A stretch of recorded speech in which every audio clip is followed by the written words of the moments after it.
Pues muchísimas gracias, embajador, y desde el agradecimiento por la deferencia y la comprensión hacia el primer grupo, pues tiene la palabra el segundo grupo con la misma flexibilidad, como no podría ser de otra manera. Gracias.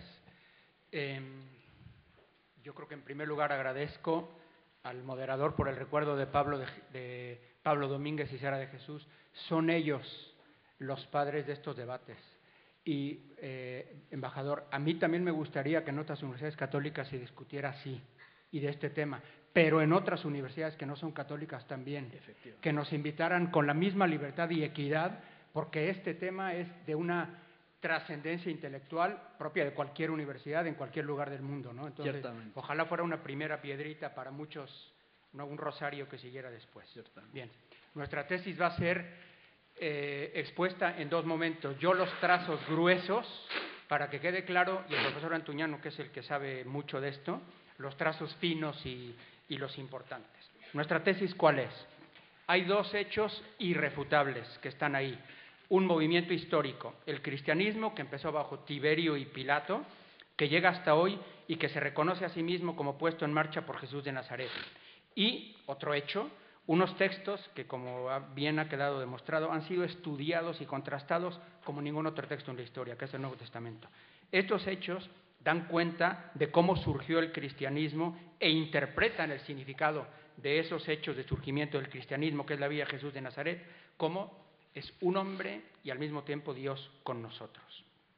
Nuestra tesis: los parecidos con otras religiones, o siríacas o cualquiera, no están probados documentalmente y son insignificantes ante un análisis serio y racional.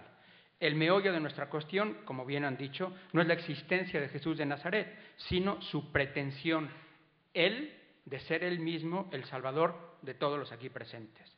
No puede probarse históricamente que Jesús de Nazaret fue el Mesías y el Hijo de Dios, puesto que reconocer eso requiere un tipo de certeza que se llama fe, y que no viene de razonamientos históricos, ni de debates, ni de ningún tipo de razonamiento. Pero sí puede probarse que la hipótesis más razonable es que el cristianismo fue puesto en marcha por Jesús de Nazaret y que solo si fue así se da cuenta cabal de un movimiento histórico y de unos textos incontestables en cuanto a sus fechas, lo cual nos pone ante la decisión más grave posible para la libertad humana: aceptar o rechazar la pretensión de Jesús de Nazaret, que está en el centro de la historia. Esta es nuestra tesis. ¿Cuál es el fundamento de nuestra posición? 1. El tiempo técnico reconocido por los historiadores para confiar en la historicidad de un documento antiguo es 2 generaciones, 70, 80 años. En ese lapso de tiempo no puede inventarse un gran acontecimiento, ni religioso, ni de ningún tipo, y conseguir hacer triunfar esa mentira. Por 2 razones: porque hay testigos que desmentirían el invento y además porque quedarían rastros de la polémica. Hoy, suponiendo 0 televisión y 0 fotografía, nadie podría inventar que no hubo guerra civil en España hace 70 años. ¿Por qué? Aunque no hubiera televisión ni periódicos, porque la tradición oral de estos 70 años lo desmentiría. Y los testigos vivos que queden lo desmentirían, y más de uno hay. Entonces, ¿cuál es el fundamento para esto? Que las fuentes históricas del cristianismo fueron escritas todas, las que conocemos ahora y sus fuentes, desde 20 a 60 años después de la muerte de Jesús de Nazaret. Y en ellas, desde el principio, Jesús es Cristo y Señor. En segundo lugar, que no existen rastros históricos en cuanto a hecho histórico de una pretensión distinta de Jesús de Nazaret en los primeros 70 años del cristianismo. Lo pongo encima de la mesa. Fechas de los textos. Ya se ha dicho en parte. Los textos más antiguos son las cartas de San Pablo. Las cartas seguramente paulinas fueron escritas en la década 50-60. El pensamiento de Pablo ya está formado cuando escribe estas cartas. Jesús de Nazaret es Cristo, es Señor de la historia y murió y resucitó por nosotros. Pablo usa conceptos cristológicos que no explica, porque supone comunidades capaces de entenderlos. Nadie escribe para que no le entiendan. Existen en esas comunidades a las que les escribe Pablo unos conceptos cristológicos fijados antes de 20 años de la muerte de Jesús. Y Pablo usa textos escritos antes que él escribiera y que los expertos saben identificar muy bien.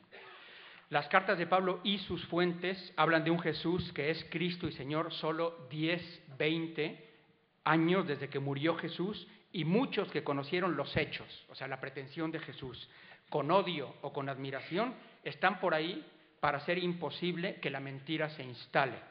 ¿Qué es más razonable y más racional? ¿Pensar que inventaron al personaje y se salieron con la suya, o que transmiten algo que sucedió y no puede desmentirse, aunque no se crea en la verdad como ellos de la pretensión divina de Jesús? Pablo.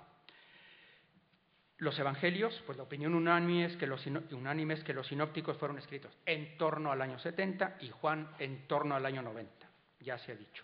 Los evangelios también usan, los que conocemos ahora, que nos ha llegado la segunda edición de casi todos y traducción de algunos, también usan fuentes anteriores a ellos, que los expertos han sabido identificar, sobre todo en los relatos de la Pasión de Cristo, que son los más antiguos, fuentes que se remontan a los primeros 10 años del cristianismo. Por tanto, los evangelios tal como los conocemos hoy y sus fuentes fueron escritos de 10 a 50 años después de la vida de Cristo, menos de 2 generaciones. Y en ellos, desde los 10 hasta los 50 años, existe completa la pretensión de Jesús, no solo de ser el Mesías, aunque fuera distinto del que esperaban los judíos, sino de ser Dios o Hijo de Dios en sentido estricto. Estos datos nos hacen toparnos de frente con una pregunta que no se toma mucho en cuenta. ¿Es posible que unos judíos normales del siglo I imaginaran a Yahvé en un hombre y éste crucificado? Porque eso es lo que escribían y rezaban a los 20 años de los Hechos. Un hebreo divinizado por hebreos es una hipótesis absurda. Si él no se manifestó así, ¿por qué no podía llegar a esa locura el maestro? Y sí sus fieles, raza de su raza. Pero resulta que se salieron con la suya, dentro y fuera del judaísmo. Sostener que no existieron los hechos, o sea, la pretensión histórica de Jesús de ser eso que él dice que era, que ellos nos cuentan, y que tal como nos cuentan suscitan un movimiento religioso que cambia el mundo. Sostener que no existieron los hechos que ellos nos cuentan y que tal como nos los cuentan suscitan un movimiento religioso que cambia el mundo es admitir un verdadero milagro, entre comillas, un incendio sin mechero. Y eso es sacrificar la razón de una manera que no lo hace la fe cristiana. Segundo argumento, no hay rastro de una pretensión distinta de la de Jesús de los evangelios antes de 70 años. ¿Cómo es posible que el himno cristiano más antiguo, Filipenses, el sermón cristiano más antiguo, Hechos capítulo 1, la más antigua inscripción cristiana, el más antiguo grafiti anticristiano, que no es un texto, todos se refieren a Cristo como Señor y Dios, o por lo menos a uno que pretendió ser venerado como tal? ¿Por qué los cristianos 4 años después de la muerte de Jesús prefirieron la propia muerte antes que negar a su Señor y Salvador? Nadie muere por algo que sabe que es un invento de su grupo. ¿Por qué? Y esto es importante, impúdicamente lo llamo herejías, para estar de acuerdo con el profesor, con el embajador. ¿Por qué las primeras herejías de cristianos helenistas negaron la normalidad humana de Jesús, no su divinidad? Adopcionistas, monarquianos. ¿Por qué las primeras herejías de cristianos provenientes del judaísmo no cuestionan a Jesús como un salvador superior a Moisés y a todos los profetas que los habían precedido, aunque reinterpreten su mesianismo? Entonces, estas son las primeras discusiones y admiten los datos fundamentales. Paul Louis Couchut, un gran representante notable de la escuela mitológica, el cristianismo es un mito, afirma: suponer que en un ambiente hebreo un hombre, Paul Louis Couchut, cuando se encuentra con cómo puede haber sucedido todo esto, no solo un análisis abstracto de los textos sin tomar muy en cuenta sus fechas y las de sus fuentes, afirma: suponer que en un ambiente hebreo un hombre así haya sido cambiado por Yahvé y como tal adorado, y además no al final de una larga serie de generaciones, más de 2, sino pocos años después de su muerte infamante, pocos, 10, 20, significa no conocer de verdad nada de un judío. En muchas zonas del imperio, deificar una criatura particular podía ser algo simple, pero en una nación era imposible del todo, entre los judíos.